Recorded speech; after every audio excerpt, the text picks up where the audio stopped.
5 years ago, we stood here with a dream that if we provide shelter for individuals, they will be able to take the next step.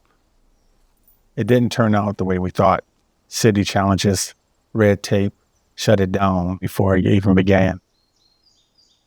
But this place, this was the seed, and that grew into what Lifeline Ministry is today. If anything, it made us more determined to look at ways to take care of our brothers and sisters in our community. It has always been and will always be about shelter. When a person feels safety with a roof over their head and a door that they can lock, there's a piece of dignity that they receive from that. People need a place to call home before they can heal, before they can believe in something better. Shelter is not just four walls. It's dignity, it's belonging and community. That's the real foundation for transformation. I was born on the west side of Chicago, grew up in a very violent household. My mother was constantly being beaten by my father, who was deep into gang life. By 11, I was in it too. I was manager of the projects in Chicago. At that age, I watched my best friend get killed in front of me. Not long after, my sisters both died in a car accident while I was 9 months pregnant. Life was surrounded by turmoil.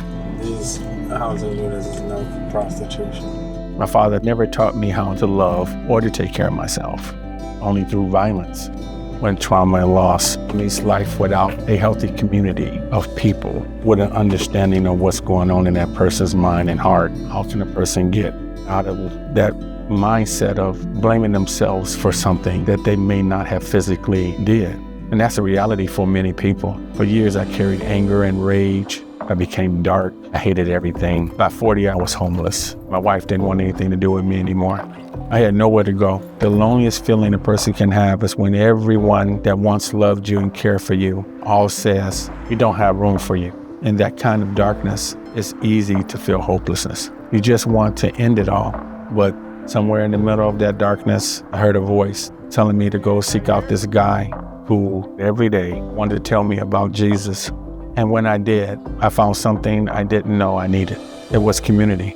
For me, it was a group of people in a church who didn't care that I was Black, that I was poor, didn't care about the things I've done in my past, where the pastor came down, recognized me, started telling me there was something in me worth saving, and he hugged me. What he didn't realize is that I'd never been hugged by a male in my whole entire life. My father never hugged me. It wasn't overnight, but that hug softened my heart.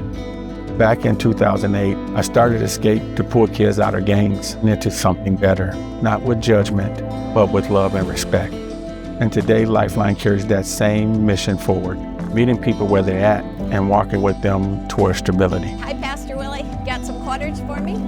How about detergent? Ministry isn't driven by programs, it's driven by people. When our office closed this past year for renovations, we knew if we closed down, we would lose the relationships that's being built. We didn't want to lose none of that. So we went to them. We started serving dinners in the park every Tuesday and Thursday evenings. Today, Lifeline offers showers, laundry days, and meals in the park. Every one of these started with somebody saying, we can't stop showing up. I'll carry it. These are all spaces where we can give direction, speak up, give truth, and advocate when they can't.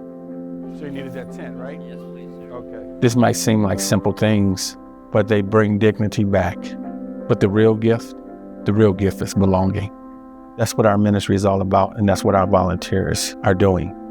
We come to walk with them. That's how you move someone from crisis to hope, to healing. We plant seeds. We got to allow people to grow from them seeds.